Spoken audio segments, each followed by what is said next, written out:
Pearl. Please clap for Bill. Keep it going for Naomi Smalls. Start clapping for Trixie Mattel. Please clap for Roxy Andrews. Make some noise for Kimchi. And last but not least, please make some noise once again for Miss Thor G. Thor.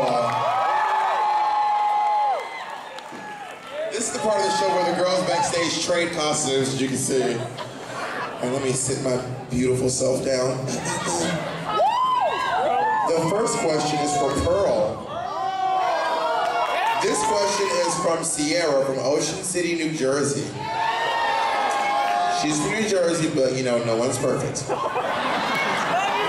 What is the shadiest moment on season 7, on air or off camera?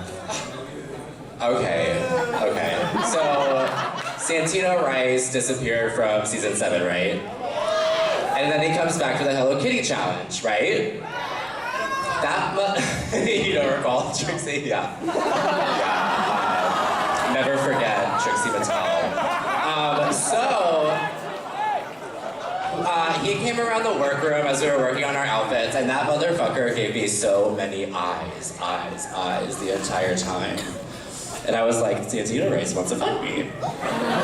He does. I'm looking into his eyes, and the only thing they're telling me is, I want to fuck you, and it's going to happen, right? So I'm like, okay, I'm clear. I'm like in the clear for this challenge. I'm moving on, top 4. Then judging time comes, and he shades the shit out of me. My outfit sucked, my personality was whatever, and you know what? You're dead to me, Santino Rice. Thank God you're gone. Is Santino here? I'm just kidding. And here he is! We actually made sure security wouldn't let him through the doors. All right. So rude, though. This question is for Thor G. Thank me, y'all. This question is for Thor G. Thor. Chrissy from Malton, New Jersey wants to know, when did you start playing the violin? Oh, I started playing when I was really, really young. My parents were like, you're gonna play? Though actually, I was an ADD kid. Like, I had ADD. Like, they took me to the MoMA. Like, we used to go to museums. I came from a very artistic family. And I would go to the museum, but like, I knocked down a Gauguin at the MoMA. I really did that. I just remember being like, yay, painting! Oh, I was that kid. Like, I want to destroy it, because it's fun. And then they escorted us out of the museum. But like they couldn't take me anywhere without me breaking something, so they put me in every sport imaginable. I played every sport imaginable. Football, lacrosse, soccer, swim. I was a swimmer. Actually, I was a very, very good swimmer.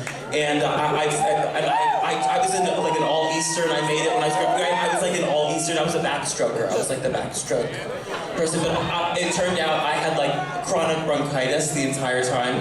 And I was hospitalized all the time. Why am I talking about this? And I play violin now, so I'm just saying.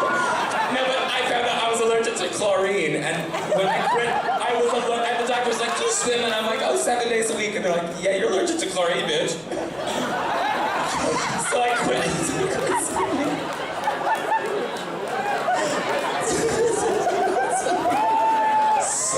And my parents were like, we need to put this ADD kid in something else.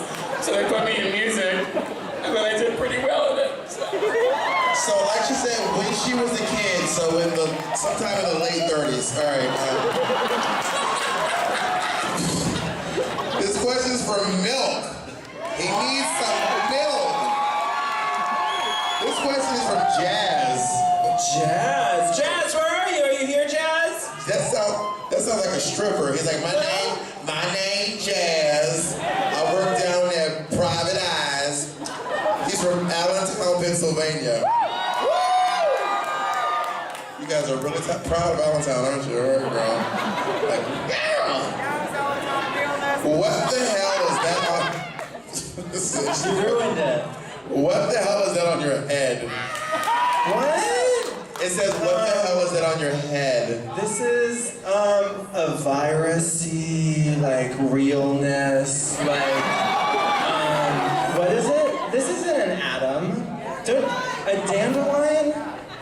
Is it? It's up for debate. What sort of virus or infection does this look like? Do we have any medical people in the house? I would say H1N1.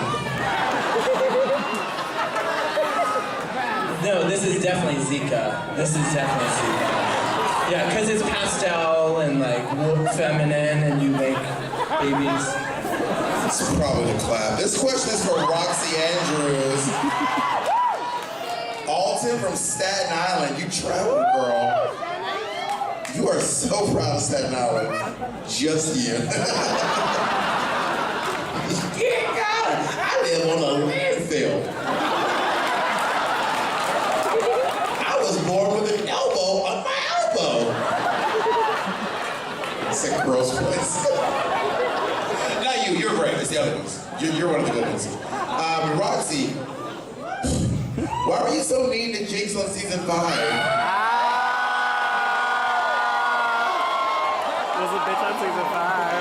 Why was I so mean to Jinx? Have I not said this enough?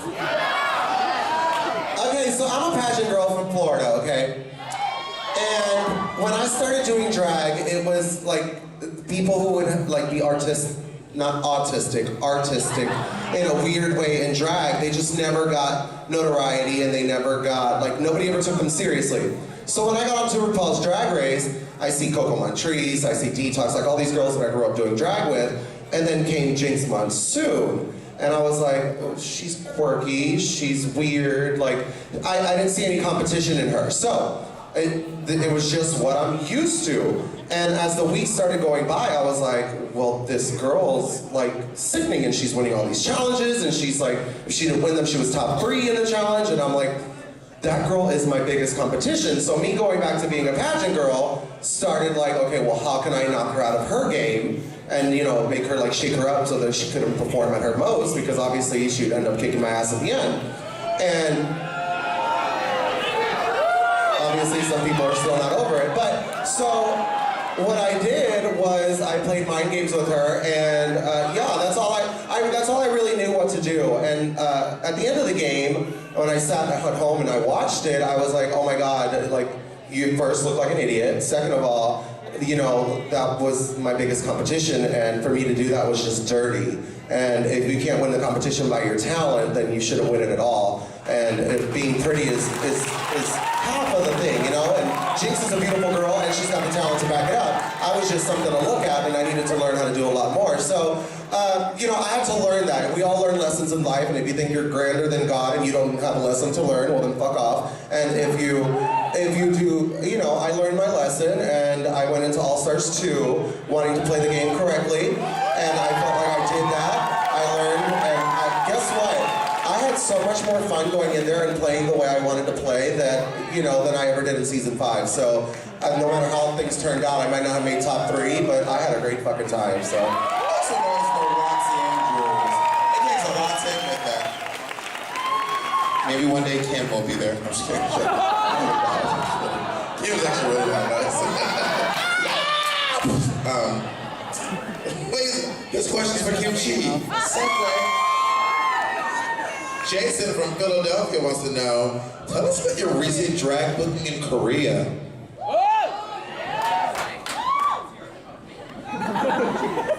Well, I'm just excited to be here.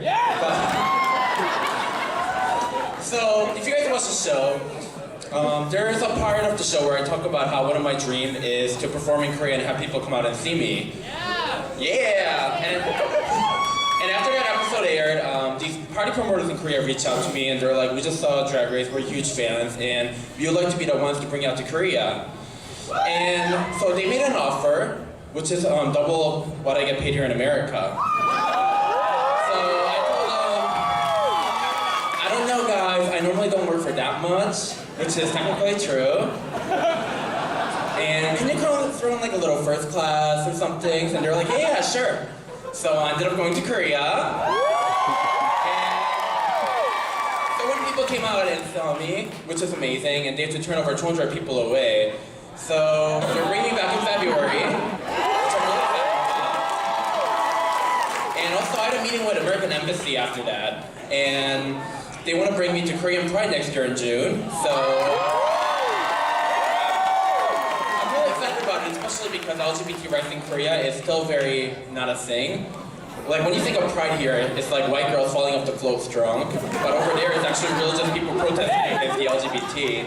So hopefully I'll be able to make a change in Korea. That's what I was looking to. They're gonna see this video and be like, bitch, we're giving you $10 next time. No videos, don't post it on Reddit, don't post it on Twitter. This question is for Trixie and Naomi. It's from Bailey in Stockton, New Jersey. Who can do a better impersonation of Kim Chi? Here, use my microphone. Well, I would never do it while she's here, so let me just block her from my peripheral. I'll just tell you in the context of a story. One time I was at Roscoe's in Chicago and I was like, Kim, I don't want to do my makeup. Oh, could you just do it for me? And she goes, yes, I would love to. And she said it with an eagerness that was fully a read. I was like, let me help you in your time of need. And then I was like, no, I'll do my own. And she went, can I move through your eyebrows? And then one day Kim said to me, Trixie, you look really pretty when your eyebrows are even. Admittedly, I do not have an eye for symmetry, and she does, so she's probably right. Okay, so a little behind the scenes story. I actually did her eyebrows that night, and after seeing her eyebrows, she was like, oh, that looks great. And then she put a wig with bangs right over it.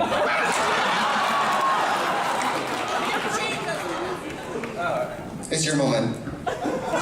So I don't know if you can see RuPaul's Drag Race, but I said on there I wanted to go to Korea, and they actually flew me out for a lot more money than I paid here in the States. In Korea, it's not as accepted here.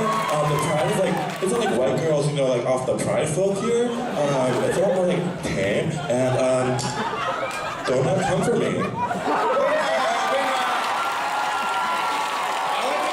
Permission to do me at Snatch Game on All Stars 3 because one of them was in the bottom for their Snatch Game, and the other one didn't even make it to Snatch Game.